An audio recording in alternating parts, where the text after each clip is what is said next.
सभी प्रेमी जनों को जय श्री परमानंद। जब से मनुष्य इस धरती पर आया है, अनेकों अनेक प्रश्न उसके मन में उठते रहे हैं, जैसे वह कौन है, किसने उसे बनाया है, उसका यहाँ आना एक स्वाभाविक क्रिया है या उसको बनाने वाला कोई और है।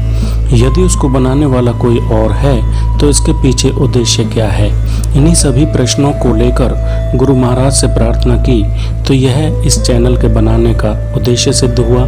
आप सभी से प्रार्थना है कि स्वयं के कल्याण के लिए चैनल को सब्सक्राइब करें तथा अन्य औरों के भले के लिए शेयर अवश्य करें। जय श्री परमानंद। गुरु महाराज, बहुत से लोगों ने एक ही प्रश्न पूछा है कि ज्ञान क्या है और वो उसको अपने जीवन में किस प्रकार प्राप्त कर सकते हैं। आज का जो प्रश्न है, ज्ञान क्या है और इसे कैसे प्राप्त करें, तो सबसे पहले तो हम ये जानेंगे कि ज्ञान दो प्रकार के होते हैं, एक आध्यात्मिक और एक आधुनिक।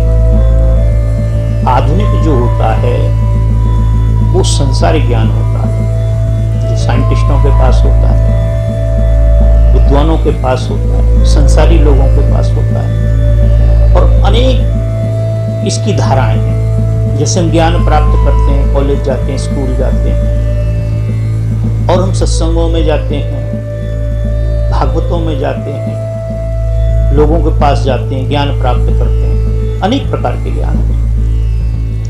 ये जो ज्ञान है सारे के सारे वो आधुनिक ज्ञान है।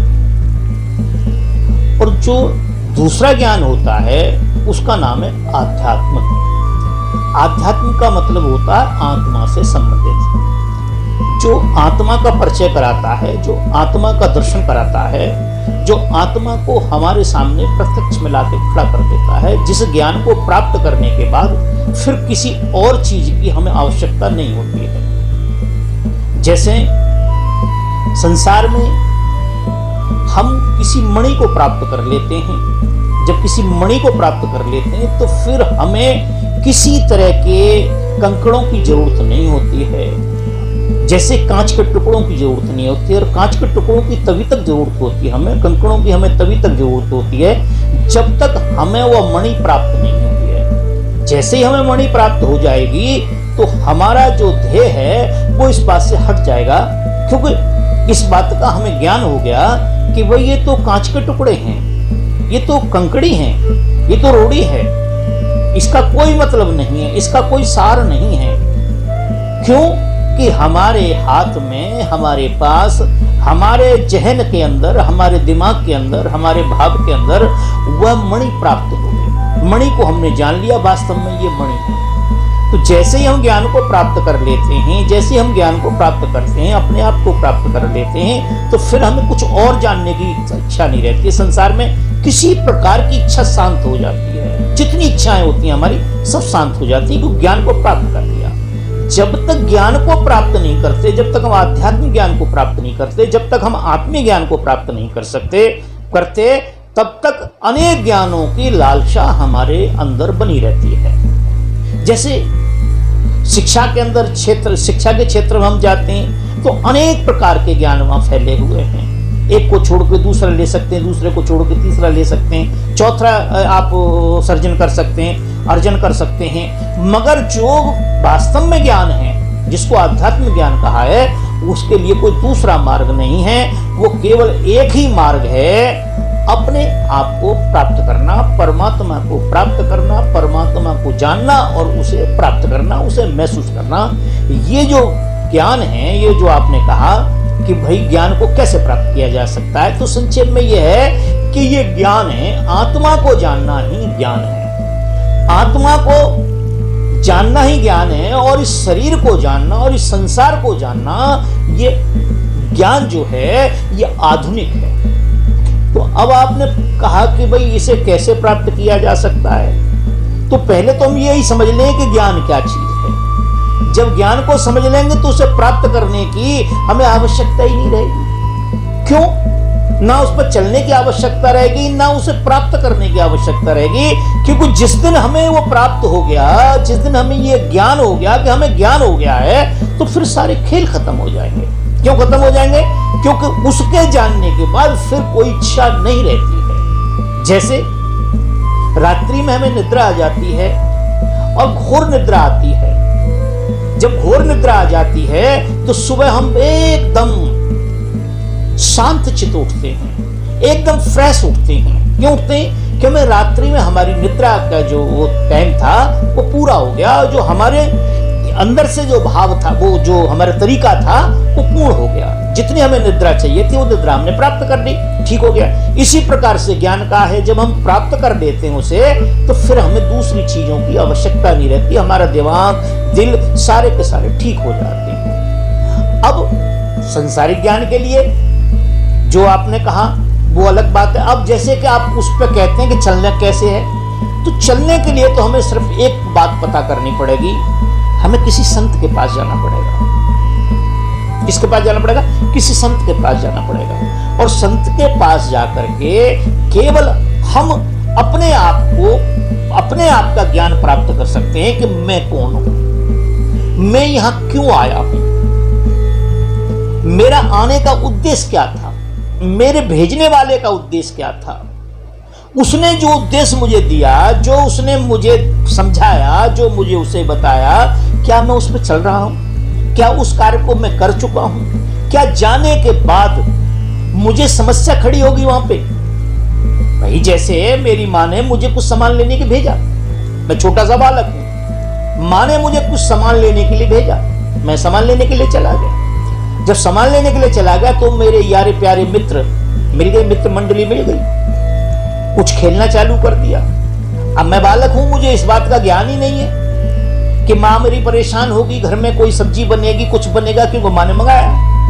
मैं अपना मित्रों के साथ खेलने लगा, काफी समय हो गया। और जब काफी समय होगा, रात्रि हो गई। रात्रि में जब मुझे ध्यान आया कि माँ ने कुछ सामान लेने के लिए भेजा था, अब सामान लेने के लिए भेजा तो मेरे को बड़ी समस्या हो रही है, मैं कैसे जाऊं? तो जब अंधेरा हो गया, रात्रि हो गई, तो मैं छुपते छुपाते दरवाजे के पास खड़ा हो गया जाकर के। और अमूमन सभी खड़े हो जाते हैं, सभी ने ये अनुभव किया होगा।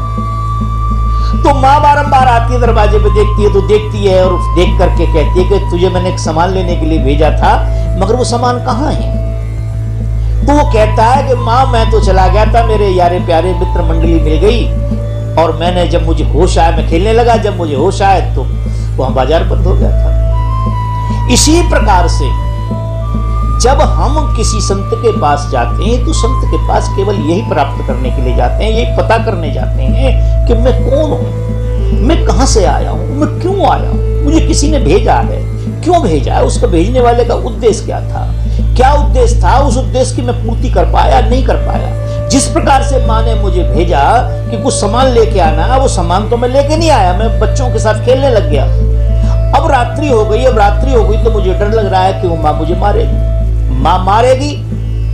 वही क्रिया वहां जाके खड़ी हो जाती है कि मैं इस दुनिया में जब आया, इस संसार में आया, मनुष्य का शरीर मिला, उस परमेश्वर ने मुझे भेजा, उस मालिक ने यहाँ भेजा, तो मुझे क्यों भेजा था, क्या उसका जो मानना था वो क्या था, मुझे किस लिए भेजा। तो मैं किसी संत के पास जाकर के ये प्राप्त कर सकता हूँ, जानकारी प्राप्त कर सकता हूँ, ये जान सकता हूँ कि मेरे संसार में आने का क्या उद्देश्य था, परमात्मा का मेरे प्रति जो परमात्मा ने मुझे यहाँ भेजा है उसका क्या उद्देश्य था, क्या उस उद्देश्य की मैं पूर्ति कर चुका हूँ या नहीं कर चुका हूँ, नहीं कर चुका हूँ तो क्यों नहीं कर चुका हूँ, क्या मैंने सारे कंकड़ पत्थर इकट्ठे कर लिए, क्या मणि को मैं प्राप्त हो गया हूँ, क्या मणि को मैंने प्राप्त कर लिया है जो मेरा उद्देश्य था। तो उसी प्रकार से हम संत के पास जाते हैं तो संत हमें समझाते हैं कि इस प्रकार नहीं ऐसे। मगर एक बात बंधुओं समझने की है, आजकल इस विषय में बड़ा धोखा चल रहा है। ऐसा धोखा चल रहा है कि लोगों ने संतता खत्म करके दुकानें खोल ली, व्यवसाय खोल लिया है। जिसके जितने अधिक शिष्य हैं, जो अधिक बोलना जानता है, जिसके पास अधिक बिल्डिंग हैं, जिसके पास अधिक पैसा है, वो उतना बड़ा संत है। जो जितना बड़ा धोखा दे सकता है, जो हमें अधिक से अधिक बरगला सकता है, वो उतना बड़ा संत है। जबकि सही बात है कि संत ऐसे नहीं होते हैं। संत ऐसे नहीं होते हैं। संत क्या होते हैं? संत लोगों को शांत करते हैं, लोगों को ज्ञान देते हैं, लोगों को मार्ग बताते हैं, लोगों के साथ कोई पक्षपात नहीं करते, लोगों के साथ किसी जाति का, बरादरी का, किसी का भेद नहीं करते, किसी धर्म का भेद नहीं करते, किसी क्षेत्र का भेद नहीं करते। हाँ, उनमें भेद होता है, भाषा का भेद होता है। जैसे कि सऊदी अरब के अंदर कोई संत हुआ तो उन्होंने जो सऊदी भाषा में अपने आप को जाना और ज्ञान को प्राप्त किया, परमेश्वर को प्राप्त किया। अब वह हम लोग जो हैं, इंडियन लोग हैं, हम वहां जाके प्राप्त करना चाहें ज्ञान को, तो हमें इस बात का ज्ञान होना चाहिए कि वो क्या बोल रहे हैं, वो जो बोल रहे हैं क्या हम उसको समझ रहे हैं या नहीं समझ रहे। और उनको भी इस बात का ज्ञान होना चाहिए कि जो मैं इनको समझा रहा हूं क्या ये समझ रहे नहीं समझ रहे। तो संत जो होते हैं न किसी के साथ पक्षपात करते हैं, न किसी के पास। तो अब क्या है कि इस बात से भी हमें समझना चाहिए, इस बात का भी हमें ध्यान रखना चाहिए।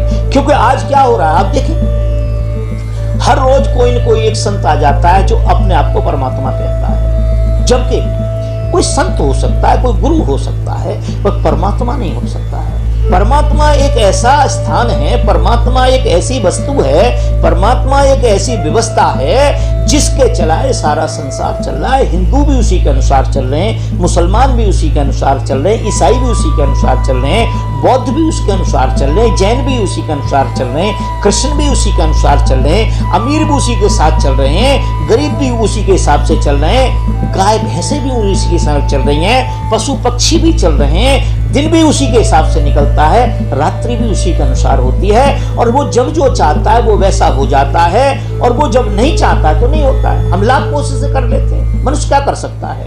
कबीर साहब कहते हैं कि साहिब से सब होत है, बंदे से कछु नाय। साहिब से सब होत है, बंदे से कछु नाय।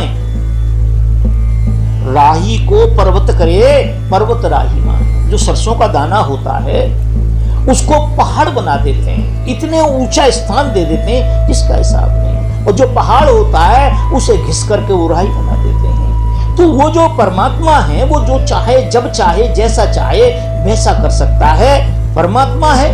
अब जैसे हमारे राष्ट्रपति अनेक नहीं होते, राष्ट्रपति एक होता है। मंत्री अनेक होते, उपराष्ट्रपति अनेक हो सकते हैं, केवल राष्ट्रपति एक हो सकता है। राष्ट्रपति का कानून राष्ट्रपति के ऊपर लागू नहीं होता है, संविधान राष्ट्रपति के ऊपर लागू नहीं होता है, सभी के ऊपर लागू होता है। अगर राष्ट्रपति के ऊपर हमें केस चलाना है, राष्ट्रपति के ऊपर हमें कोई काम करना है, तो हमें सबसे पहले क्या है कि उसको पूरी पार्लियामेंट को, पूरे सिस्टम को मिलकर के महाअभियोग लाना पड़ता है। और महाअभियोग लाने के बाद उसे हटाया जाता है, उसके बाद कानून लागू होता है। तो इसलिए उसी प्रकार परमात्मा के ऊपर कोई कानून, कोई नियम, कोई पाप पुण्य कोई लागू नहीं होता है। ये सब हमारे ऊपर लागू होते हैं। अब देखिए, कई लोगों ने चैलेंज किया कि हम परमात्मा हैं, हम ऐसा कल्याण कर देते हैं, मगर क्या हुआ कि आज जेल के पीछे, सलाखों के पीछे वह लोग दूसरों का तो कल्याण करते हैं, अपना कल्याण नहीं कर पाए। आप सलाखों के पीछे से नहीं निकल पा रहे हैं, आप मजिस्ट्रेटों को दिमाग को चेंज नहीं कर पा रहे हैं, आज वकीलों को उनकी बात बस समझ नहीं पा रहे हैं। तो कहने का जो भाव है कि हमें इससे बचना है, परमात्मा की शरण में जाना है। परमात्मा को प्राप्त करने के बाद, परमात्मा को महसूस करने के बाद, परमात्मा को जानने के बाद फिर हमें किसी चीज की इच्छा नहीं रहेगी, न ज्ञान की इच्छा रहेगी, न ज्ञान पर चलने की इच्छा रहेगी। इसलिए हमें ये बात समझनी है, हमें संतों के पास जाना है। और संतों के पास जाना, व्यापारियों के पास नहीं जाना है, हमें संतों के पास जाना है। सबसे पहले एक बात संत की मैं बता देता हूँ, एक पहचान। वैसे तो संत की कोई पहचान नहीं हो सकती, हमारे पास इतना दिमाग नहीं है, इतनी बुद्धि नहीं है, क्योंकि हमारी बुद्धि सूक्ष्म है। और जो सूक्ष्म बुद्धि होती है वो अथाह ज्ञान का, अथाह चीज का, अथाह गहराई का कैसे पता कर सकती है, अथाह समुद्र का कैसे पता कर सकती है। इसलिए ये बात समझने की है कि संत जो होते हैं वो केवल उनकी एक छोटी सी पहचान है, बहुत छोटी सी पहचान है कि हम संत के पास जाएं तो संत तू ही तू जो कर रहा है, जो परमेश्वर की तरफ इशारा कर रहा है, जो उसकी सत्ता का इशारा कर रहा है, उसकी सत्ता की तरफ इशारा कर रहा है, उसकी ताकत की तरफ जो इशारा कर रहा है, जो कह रहा है कि जो कुछ करता है वो परमात्मा करता है, वो परमेश्वर करता है, मैं कुछ नहीं करता, वो मालिक करता है, वो सब के सब संत हैं। और जो केवल दिखावे में लगा हुआ है, मेरे इतने शिष्य हैं, मेरे इतने बड़े आश्रम हैं, इतनी गाड़ियां, इतने घोड़े, इतने लंबे चौड़े आश्रम हैं, इतनी संपत्ति है, मैं इतना बड़ा लंगर चला सकता हूँ, इतना बड़ा हॉल बना सकता हूँ, ये सब कुछ जो कर रहे हैं ये संत नहीं है, ये प्रोफेशनल लोग हैं। इन्होंने धंधा बना लिया है पैसे कमाने का। पहले इनके पिता गुरु थे, उससे पहले उनके पिता गुरु थे, कोई चाचा ताऊ मामा जो था इनका गुरु था, क्या समझ गए। और जब वो शरीर पूरा करते हैं तो फिर कोई कोई इनकी गद्दी पे बैठ जाता है, जैसे कि राजा लोग बैठते थे।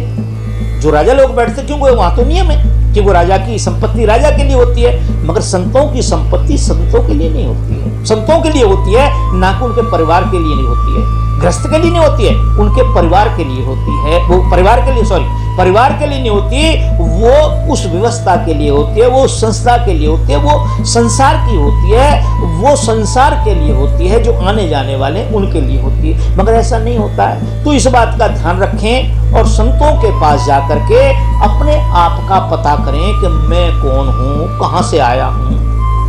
परमात्मा का मुझे यहाँ मनुष्य बना के भेजने का क्या उद्देश्य था, जो मेरा उद्देश्य था आने का, क्या उद्देश्य, उस उद्देश्य की मैं प्राप्ति कर पाया हूँ या नहीं कर पाया हूँ। नहीं कर पाया हूँ तो क्यों नहीं कर पाया, और उस उद्देश्य की प्राप्ति मुझे करनी है, उस ज्ञान की प्राप्ति करनी है, उसमें मुझे चलना है, तो किस प्रकार से मुझे चलना चाहिए, उनके चरणों में समर्पण कर देना चाहिए। और उसके बाद उनसे ज्ञान को प्राप्त करके अपने घर आकर के रोज सुबह शाम बैठ करके भजन सुमिरन करें, मनन करें, चिंतन करें, और आप उस ज्ञान को प्राप्त भी हो जाएंगे और उस मार्ग पे चल के उस परमात्मा को प्राप्त हो जाएंगे। धन्यवाद।